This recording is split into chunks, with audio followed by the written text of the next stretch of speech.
percaya sebagai seorang wanita memang tidak mudah ya, karena saya juga wanita.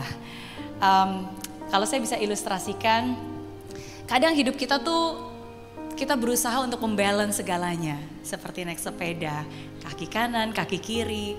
Semoga kita bisa balance, semoga kita tidak jatuh dan terluka di tengah jalan. Semoga kita bisa sampai ke tujuan, melakukan seperti apa yang kita inginkan. Dan dalam perjalanan itu tentu saja menjaga balance aja udah tidak mudah. Apalagi ketika kita tahu bahwa ternyata ekspektasi dan realita berbeda.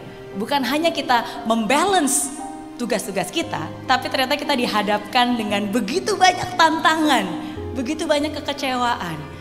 Ternyata gak mudah punya anak, gak mudah ngurus anak remaja. Udah gitu harus balance bekerja lagi, udah bekerja susah, di rumah susah, suami juga gak ngerti, mertua juga bikin susah. Wow, mencoba untuk bersabar, mencoba untuk teguh, mencoba untuk tegar, mencoba untuk mengumpulkan sisa-sisa tenaga. Tapi tidak mudah. Realitanya seperti ini, betul atau betul? Dan di saat itu terjadi, di saat kita mencoba tidak ada yang berubah dan seterusnya, akhirnya kita mulai kecewa, kita mulai marah, dan akhirnya sometimes mungkin kita putus asa. Dan hari ini saya ingin bilang, tidak ada yang salah dengan dunia ini. Tapi mungkin yang salah adalah bagaimana cara kita menginterpretasi apa yang terjadi dalam hidup kita. Karena bagaimana kita memberikan makna dari sebuah peristiwa, itulah yang akan menentukan apakah kita bahagia atau kecewa. Tidak penting apa yang terjadi sebenarnya, tapi apa interpretasi Anda terhadap apa yang barusan terjadi. Narasi apa yang Anda ucapkan. Apakah Anda mengucapkan hal-hal yang negatif? Wah, emang hidup menderita, emang susah. Nasib seorang istri, curahan hati seorang istri dan seterusnya. Narasi yang Anda ucapkan setiap hari, itulah yang akan menentukan isi hati Anda, bahagia atau kecewa. Saya kasih sebuah ilustrasi. Ada dua orang yang terjebak jatuh di tengah-tengah jurang. Dua-duanya berdoa dan berharap dan bilang, Tuhan, tolong saya nggak kuat, saya nggak bisa, tolong saya Tuhan. Mereka berdoa dengan sungguh-sungguh. Dan akhirnya di tengah-tengah mereka berdoa, tiba-tiba ada petir, jeder. Dan akhirnya petir itu membuat pohon terjatuh. Untuk orang yang pertama, ketika itu terjadi dan ketika dia melihat pohon itu hampir jatuh menimpa dia, dia bilang, why God, why? Kenapa Tuhan, saya sudah berdoa, saya sudah percaya, bukannya dibantu malah kasih musibah. Ini saya hampir mati nih, maksudnya apa sih? Why? Why do you do this to me? Mau sampai kapan? Playing as a victim. Merasa menjadi korban. Susah, menderita. Merasa sebagai orang paling menderita di antara yang lainnya. Tapi kejadian yang sama memiliki respon yang berbeda.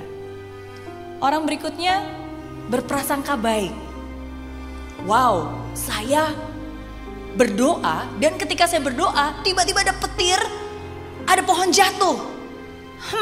Bukan kebetulan tiba-tiba begitu saya doa ada petir, ada pohon jatuh. Mungkin ini jawaban Tuhan atas doa saya. Apa yang harus saya lakukan dari kejadian ini?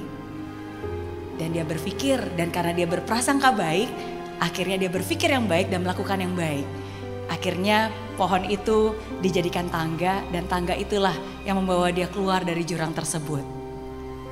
Kejadian yang persis sama, tapi bagaimana kita memaknainya akan menghasilkan hasil yang berbeda.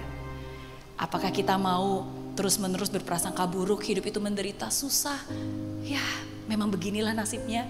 Atau kita mau berprasangka baik terhadap apapun yang terjadi dalam hidup kita. Ingat bagaimana kita memberi makna terhadap sebuah peristiwa, itulah yang akan menentukan kita bahagia atau kecewa. Dan kadang interpretasi kita yang salah. Kalau tadi saya kasih lihat gambar ini, kadang kita merasa bahwa hidup kita menjadi beban. Ketika anak belum berubah, nggak apa-apa, is okay, menderita is okay, nggak apa-apa, air mata ini menderita is okay. Suatu hari semoga dia bisa berubah. Ketika kita merasa suami kita belum berubah, kita merasa wah nggak apa-apa, menderita. Tapi suatu saat nanti di ujung pasti bisa berubah. Dan rasa menderita itu di bawah, terus menerus. Saya bilang, mungkin ini kurang tepat. Satu hal yang saya ingin bagikan kepada Anda semua, khususnya semua para wanita di sini. Jangan pernah menunda untuk bahagia. Jangan pernah menunda untuk bahagia. Banyak orang salah karena mereka meletakkan rasa bahagianya di ujung akhir. Di kemenangan. Dan bagi mereka, wah gak apa-apa menderita. Hanya bahagianya kapan? Ketika sudah sampai tujuan. Bahagianya kapan? Ketika sudah dapat kemenangan, ketika sudah perubahan. No, jangan pernah menunda untuk bahagia. Bahagia itu jangan letakkan di akhir. Bahagia itu justru harus kita bawa dalam hati, dalam perjalanan kita menuju garis akhir. Walaupun belum berubah, it's okay, bawa dengan sukacita, percaya, yakinkan. Dan apa yang kita ucapkan, itulah yang menjadi kenyataan. Kalau kita percaya akan janji Tuhan, a promise, there is also a process. Ada proses di jalannya.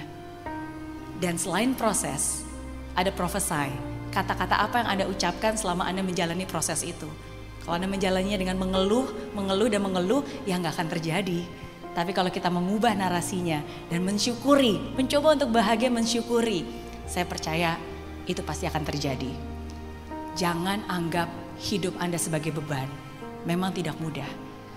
Satu gambar ini yang ingin saya tunjukkan kepada Anda. This is true story. Truk ini hampir masuk ke jurang. Tapi apa yang menyelamatkan dia? Karena beban yang dibawanya. Begitu banyak beban yang berada di bawahnya. Tapi justru beban yang dibawa oleh truk inilah yang menyelamatkan dia. Sehingga ketika truk ini tergelincir, dia nggak langsung terjeblos ke jurang.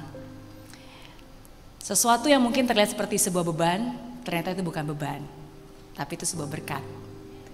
Dan inilah yang saya ingin bilang kepada Anda. Jangan melihat hidup Anda sebagai beban. Jangan melihat anak sebagai beban. Jangan melihat suami sebagai beban. Jangan melihat mertua sebagai beban. Jangan melihat pekerjaan rumah sebagai beban. No, it's a blessing. Itu adalah berkat.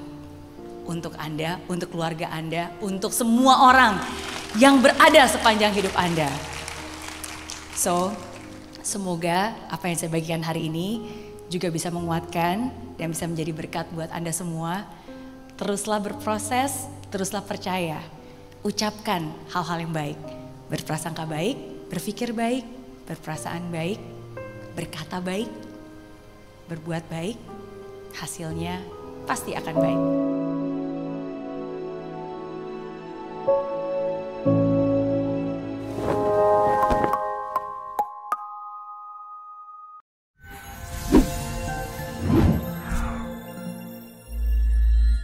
Di aplikasi Mary Riana tersedia lengkap video-video YouTube terbaru saya, artikel yang up to date, post inspirasi, koleksi merchandise, workshop dan seminar yang bisa kamu dapatkan free dan download sekarang juga gratis.